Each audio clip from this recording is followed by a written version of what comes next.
করে দিল, তাই না? কি সুন্দর নিজেও মানুষের মতো বসে বসে শুনতেছিলেন কথা, চাঙ্গা করে দিল। হাতিবান্ধা পাটগ্রাম ইনশাল্লাহ আমরা ঐক্যবদ্ধ হয়ে গেছি স্বাধীনতার সপক্ষে, শক্তির পক্ষে ইনশাল্লাহ। আগামীর বাংলাদেশ করবো আমরা জাতীয়তাবাদী শক্তি ইনশাল্লাহ। আধুনিক বাংলাদেশ হবে। তারেক রহমান সাহেব বলেছে ওনার একটা পরিকল্পনা আছে, বলেছে আই হ্যাভ এ প্ল্যান। ওনার একটা পরিকল্পনা আছে আধুনিক বাংলাদেশ করার। বাংলাদেশে মানুষের গণতান্ত্রিক অধিকার থাকবে, মানুষের রাজনীতিক অধিকার থাকবে, মানুষের বাক স্বাধীনতা থাকবে, মানুষ মানুষকে ভালোবাসবে। একটা বৈষম্যহীন বাংলাদেশ আমরা করতে চাই। সেই বাংলাদেশ করার জন্য কুশলীবাড়ির জনতা এক আছে তো ইনশাআল্লাহ। আছি তো 17 বছর যেটা বলতেছিলাম, অনেক কষ্ট আমরা করেছি, আমাদের নেত্রীকে হারিয়েছি। আমাদের নেত্রীর পরিবার, জিয়া পরিবার যে ত্যাগ করেছে, আমরা মনে হয় না আমাদের ত্যাগ তার চেয়ে আর খুব বেশি হবে। ওনার মতো ত্যাগ, উনি ওনার এক সন্তানকে হারিয়েছে, উনি নিজের জীবন দিয়ে দিয়েছে বাংলাদেশে একটা গ্রহণযোগ্য নির্বাচনের জন্য। সেই নির্বাচন 12 তারিখে। আমরা জানেন এই নির্বাচনটা অত্যন্ত গুরুত্বপূর্ণ, কারণ এই নির্বাচনে নির্ধারণ হবে আগামীর বাংলাদেশ কোন দিকে যাবে, আগামীর বাংলাদেশ কিরকম হবে, আগামীর বাংলাদেশে গণতন্ত্র থাকবে কিনা, মানুষের অধিকার থাকবে কিনা, নাকি একটা ব্যর্থ রাষ্ট্রে পরিণত হবে।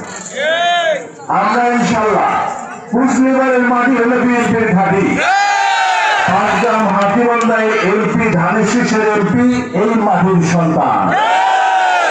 ইনশাল্লাহ আমার আস্থা বিশ্বাস আছে কুশলীবাড়ির মানুষ 12 তারিখের আগে থেকে শুরু করে, আজকে থেকে শুরু করে 12 তারিখে নির্বাচন ফলাফল নেওয়ার পর্যন্ত প্রত্যেকে ব্যারিস্টার হাসান রাজীব হয়ে কাজ করবে।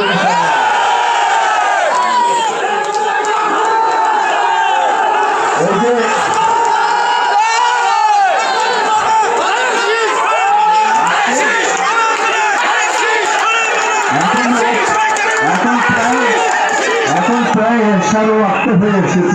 তারপরে মামুনেরা এখানে বসে আছেন। আমি বক্তব্য বেশি দীর্ঘায়িত করবো না, আপনাদেরকে একটু চুপ থাকতে বলি, আর কিছুক্ষণ কথা বলে শেষ করব। আমি বলেছি যে নির্বাচনটা অত্যন্ত গুরুত্বপূর্ণ। আমরা আর একটা জিনিস চিন্তায় দিব আমাদের সিদ্ধান্ত গ্রহণের জন্য। আগামীর বাংলাদেশ এখন বলতেছে, বাংলাদেশে যতগুলো জরিপ হচ্ছে, আন্তর্জাতিকভাবে যত জরিপ হচ্ছে, নিউ ইয়র্ক টাইমস একটা আমেরিকার একটা বিখ্যাত পত্রিকা ম্যাগাজিন, যেটা সারা বাংলাদেশের একটা বিখ্যাত ম্যাগাজিন, সেখানে ওরা নিউজ করেছে বাংলাদেশের 70% লোক বিশ্বাস করে আগামীতে তারেক রহমান সাহেব প্রধানমন্ত্রী হবে। যদি তারেক রহমান সাহেবকে প্রধানমন্ত্রী বাংলাদেশের মানুষ দেখতে চায়, তাহলে তো বিএনপি অবশ্যই সরকার গঠন করবে, তাই না? সরকার গঠন করবে বিএনপি ইনশাল্লাহ। পাটগ্রাম হাতিবান্ধাও আপনারা এমপি পাবেন বিএনপি, তাই না? আর যদি সেটাতে ব্যর্থ হন, তাহলে আমরা তো অনেক দূর পিছায় যাবো, আরো 5 বছর পিছায় যাবো, তাই না? তবে আশা করি আপনারা সিদ্ধান্ত নিতে ভুল করবেন না। আজকে থেকে নিজে থাকবেন, আশেপাশের মানুষকে বলবেন, আত্মীয় স্বজনকে বলবেন, ভাই ব্রাদারকে বলবেন যে আগামী নির্বাচনে ধানের শীষের পক্ষে যেন থাকে। আমি 17 বছর আপনাদের সঙ্গে ছিলাম। আমি ভোট বাড়ি থেকে শুরু করে বইবাড়ি পর্যন্ত রাস্তাঘাট, গলি, প্রত্যেকটা ইউনিয়নে আমার পদচারণা ছিল, পৌরসভার প্রত্যেকটি ওয়ার্ডে পদচারণা ছিল। আমি জানি এই এলাকার মানুষের কি চাওয়া, কি পাওয়া, কোথায় কি করতে হবে। 17 বছর থেকে আছি, ইনশাআল্লাহ ভবিষ্যতেও থাকবো। নির্বাচনের মাঠে অনেক প্রার্থী হয়েছে, এটাই গণতন্ত্রের সৌন্দর্য। প্রার্থী হবে, নির্বাচন হবে উৎসব মুখর, প্রতিযোগিতা হবে, যার যার ভোট শেষে থাকবে যাবে, উপর আল্লাহ সিদ্ধান্ত দেবেন, জনগণ সিদ্ধান্ত দেবে। আমরা সেই পর্যন্ত আমরা চাই রাজনীতিতে প্রতিযোগিতা থাক, রাজনীতিতে যেন কোনো প্রতিহিংসা না আসে। কিন্তু আমরা দুঃখজনক ভাবে লক্ষ্য করছি আক্রমণাত্মক ভূমিকায় সবসময় আমাদেরকে আক্রমণ করা হচ্ছে।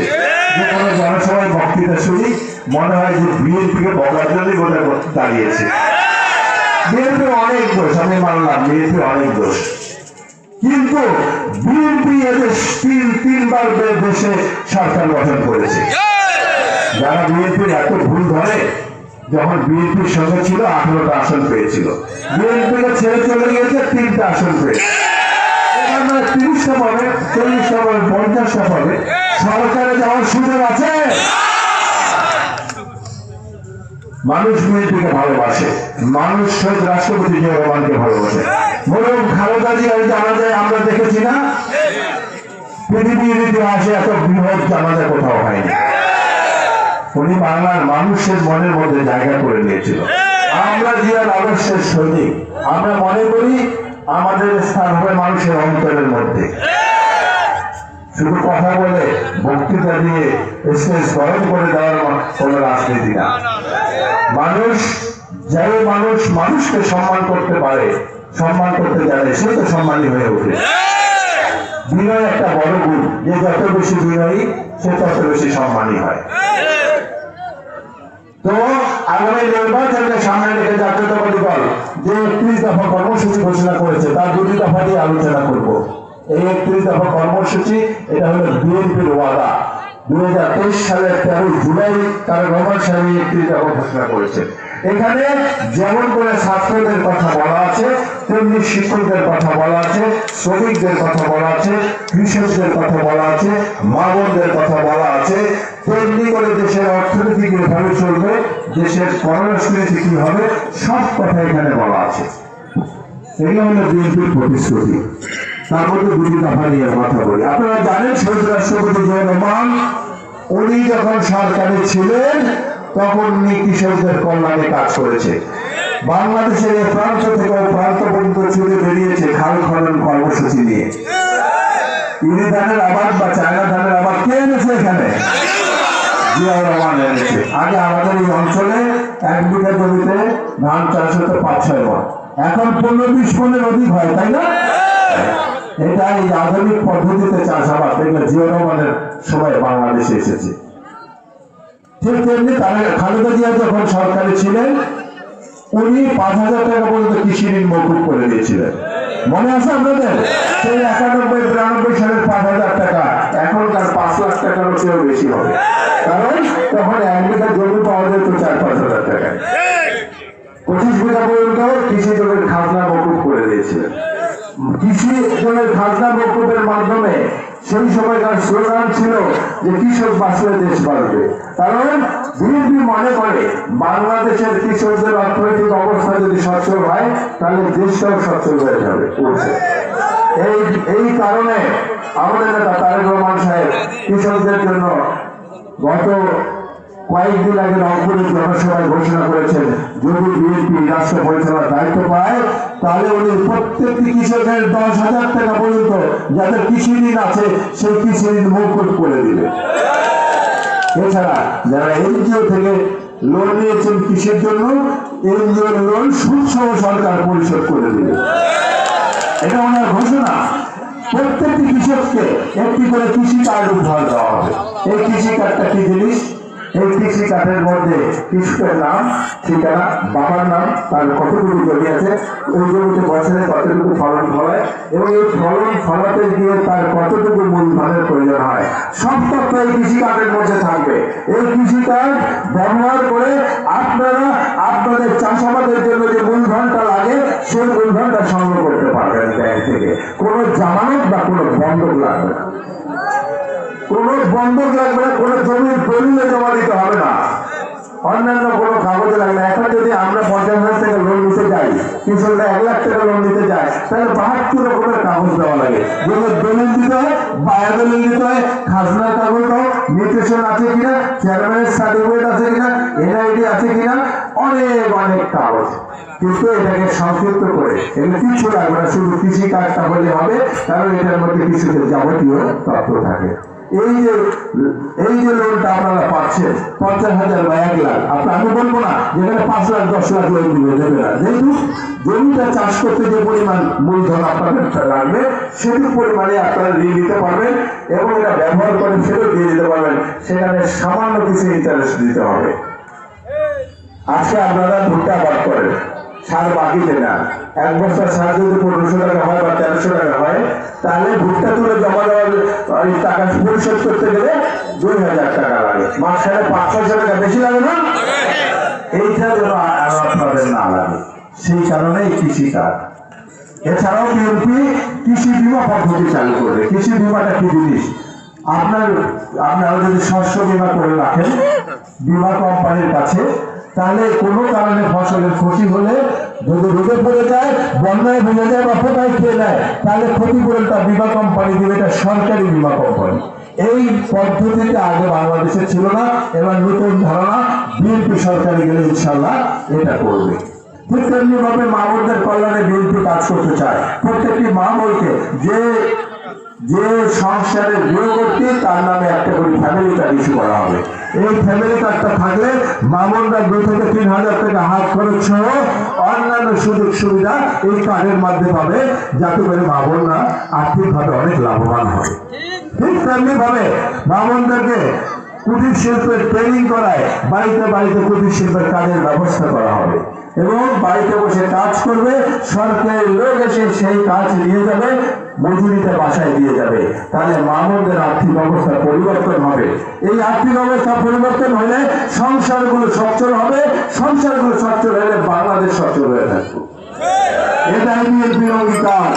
আপনারা কি বিএনপির এই কথাগুলো বিশ্বাস করেন তো? ইনশাআল্লাহ রাজনীতিতে একটা গুণগত পরিবর্তন আসতেছে। নেতারা আগে কমিটমেন্ট দিয়ে যেত, ওয়াদা দিয়ে যেত, তারপর 5 বছর খবর থাকতো না, তারপরে আসে আবার ভোট দিত। তখন আপনাদের ভোটাধিকার ছিল না, আপনাদের ভোটের প্রয়োজন হয়নি। আপনারা সেন্টার যাওয়ার আগে ভোট হয়ে যেত।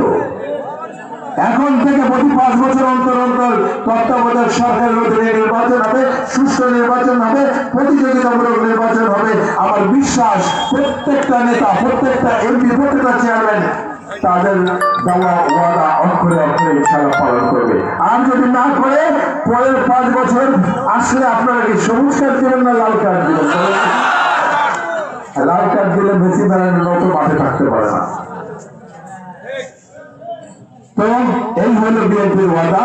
আগামী বাংলাদেশ ইনশাআল্লাহ বিএনপির হাতে নিরাপদ। এবং আর একটি ওয়াদা আছে, সেটা হলো বিএনপি বলেছে যে প্রত্যেকটা উপাসনালয়ে, ধর্মীয় উপাসনালয়ে, যেমন মসজিদ, গির্জা, মন্দির, প্যাগোডা ইত্যাদিতে যারা কাজ করে, যেমন আমাদের মসজিদে ইমাম সাহেব এবং মুয়াজ্জিন সাহেব কাজ করে, তাদেরকে প্রতি মাসে একটা করে সম্মানী ভাতা দেওয়া হবে। এগুলা এদের আগে কখনো ছিল না। যাই হোক, আমি আমার ব্যক্তিগত কিছু কথা আপনাদেরকে বলে যেতে চাই। রাজনীতিতে এসেছি আপনাদের পাশে থাকার জন্য, আপনাদের কল্যাণে কাজ করার জন্য, আপনাদের মনের মধ্যে জায়গা করে নেওয়ার জন্য। রাজনীতি আমার কিন্তু পেশা না। রাজনীতি থেকে আমাকে কোনো অর্থ উপার্জন করতে হয় না, হবেও না ইনশাআল্লাহ। 17 বছর আমাকে দেখেছেন না? একটা লোক যদি আমার দিকে প্রশ্ন তুলতে পারে যে এই ব্যারিস্টার সাহেব এই অন্যায় কাজটুকু করেছে, তাহলে রাজনীতি ছেড়ে দিয়ে চলে যাও। শ্রীরামপুরের আমাদের যে গরু চালাইতো যে ভাদুর সঙ্গে ফোনে কথা বলতাম, মনে পড়তো এই শৈশবের স্মৃতিগুলো। এই অঞ্চলের মানুষগুলোর চেহারাগুলো দেখলে আমার বাপ দাদার কথা মনে পড়ে যায়। আমার বাবারও মুখে এত বড় দাবি ছিল। আমাদের এই অঞ্চলের সামনে অনেক আমার বাপ চাচার বয়সী লোক বসে আছে। এই চেহারাগুলো দেখলে আমার ভালো লাগে, মনে হয় যেন আমার বাবাকে দেখতেছি, মনে হয় যেন আমার চাচাকে দেখতেছি। অনেক প্রশ্ন করতেছি, জানি শ্রীরামপুরের মাটিতে আমার বাবা, আমার দাদা, আমার বড় বড় শুয়ে আছে, অনেক কথা বলতেছে আমার সম্পর্কে বিরুদ্ধে, আমাকে নিয়ে অনেক কটূক্তি করছে। আপত্তি নাই, আপনারা সঙ্গে থাকলে সবকিছুর মোকাবেলা ইনশাআল্লাহ করতে পারবো। 12 তারিখের ব্যালটের মাধ্যমে আপনারা প্রমাণ করবেন যে আপনারা ব্যারিস্টার সাহেবের কত কাছের মানুষ। আপনাদের জন্য আমি এমন করে খেটেছি, ইনশাআল্লাহ আমার বিশ্বাস তেমনি ভাবে আন্তরিক থাকবেন। 12 তারিখে ইনশাআল্লাহ ভোট দিতে যাবেন সকাল সকাল। অনেক কৌশল, অনেক হুমকি ধুমকি, অনেক গুজব, কোনোটাতে কান দিবেন না। ভোট সুষ্ঠু হবে, হবেই হবেই হবে ইনশাল্লাহ। আর সকাল সকাল ভোট দিতে যাবেন, ভোট গণনা হওয়া পর্যন্ত আপনারা অত্যন্ত প্রহরী হয়ে থাকবেন। নিজেকে ভাববেন এটা আপনার ভোট, এটা ব্যারিস্টারের ভোট। মনে রাখতে হবে যে এই একটা ভোটের জন্য আমাদের নেত্রী চলে গিয়েছে, তার জীবন দিয়ে চলে গেছে। মানুষের কাছে থেকে দূরে যায়নি, বাংলাদেশের মানুষ থেকে উনি কোথাও যায়নি। অনেক অফার ছিল, অনেক প্রস্তাব ছিল, উনি সবগুলো রিফিউজ করে দিয়েছে। বলেছে বাংলাদেশে আমার একমাত্র ঠিকানা, আর কোথাও আমার কোনো ঠিকানা নেই। সেই কথা স্মরণ রাখবে, খালেদা জিয়ার কথা স্মরণ রাখবে। এই ধানের শীষের সঙ্গে মরহুম রাষ্ট্রপতি জিয়াউর রহমানের স্মৃতি জড়িত, এই ধানের শীষের সঙ্গে খালেদা জিয়ার স্মৃতি জড়িত। এই ধানের শীষের সঙ্গে আমাদের লক্ষ লক্ষ নেতা কর্মী যারা আমাদেরকে ছেড়ে চলে গেছে এই দীর্ঘদিনের আন্দোলন সংগ্রামে, যারা গুম হয়েছে, খুন হয়েছে, সবার স্মৃতি এখানে জড়িত। আমরা ইনশাল্লাহ সেই ধানের শীষকে বিজয়ী করবো, করবো ইনশাল্লাহ। কথা ফাইনাল, কথা পাকা, পাকা কথা, কথা দিলেন তো। যে যে আদর্শে বিশ্বাসী হোক না কেন, যে আদর্শের বিশ্বাস যে দলই করুক না কেন, সবার অধিকার আছে ভোট দেওয়া। ভোট আমাদের সাংবিধানিক অধিকার, ভোট আমাদের গণতান্ত্রিক অধিকার, ভোট আমাদের নাগরিক অধিকার। অতএব কারো হুমকি ধুমকিতে ভয় করবেন না, ভোট কেন্দ্রে যাবেন ইনশাল্লাহ। যারা হুমকি ধুমকি দিয়ে ভয় থেকে অনেককে বিরত ভোট থেকে অনেককে বিরত রাখতে চাচ্ছেন, তাদের মনের মধ্যে ভয় ঢুকে গেছে। কোথায় বা গদি উত্তরে যায়, কোথায় বা উল্টায় যায়। ইনশাল্লাহ আমরা 12 তারিখে সবাই মিলে ধানের শীষের বিজয় নিশ্চিত করবো ইনশাল্লাহ। আমি শুধু ওয়াদা দিয়ে দিতে চাই, আপনারা যদি আমাকে নির্বাচিত করেন, আপনারা যদি আমাকে বিজয়ী করেন, আমার দ্বারা কোনো দুর্নীতি ইনশাল্লাহ হবে না, আর আমি কাউকে দুর্নীতি করতে দিব না। কথায় কথায় বলে আমাদের সকল অভিযোগ আনে, এগুলো একটা কান দিবেন না। পরীক্ষিত সৈনিক, কারোর প্রতি কোনো অন্যায় করেছি বলে মনে পড়ে না, জ্ঞানত কোনো অন্যায় আমি করি না। মানুষ মাত্র ভুল হতে পারে, যদি ভুল হয় তার প্রতি কোনো দুঃখ ব্যবহার করে থাকি, কোনো অন্যায় করে থাকি, যদিও আমি বিশ্বাস করি যে আমি জ্ঞানত করি না কোনো অন্যায়, যদি করে থাকি আপনারা আমাকে ক্ষমা করে দিবেন ইনশাল্লাহ। কোনো অন্যায় আমার দ্বারা ভুলে ভবিষ্যতে যদি হয়, আমার সামনে এসে আমাকে ধরাই দেবেন, আমি নিজেকে শুধরে নিয়ে চলার মানসিকতা রাখি। বক্তব্য আর দীর্ঘায়িত করবো না, অনেকক্ষণ শীতের মধ্যে বসে আছেন, এত হাজার হাজার মানুষ এভাবে যে নিশ্চুপ বসে আছেন কুশলীবাড়ির মাটিতে, আমাদের মুগ্ধ করেছে। ভালোবাসা আমি ভরে গিয়েছি ইনশাল্লাহ। আমাদের বড় নারীকে আরো ভালোবাসা দিতে হবে, রাজি আছেন তো ইনশাল্লাহ? মার্কা নাকি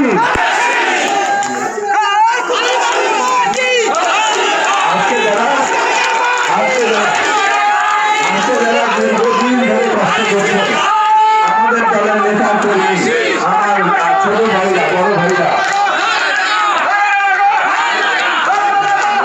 আমাদের ছোট ভাইরা, বড় ভাইরা,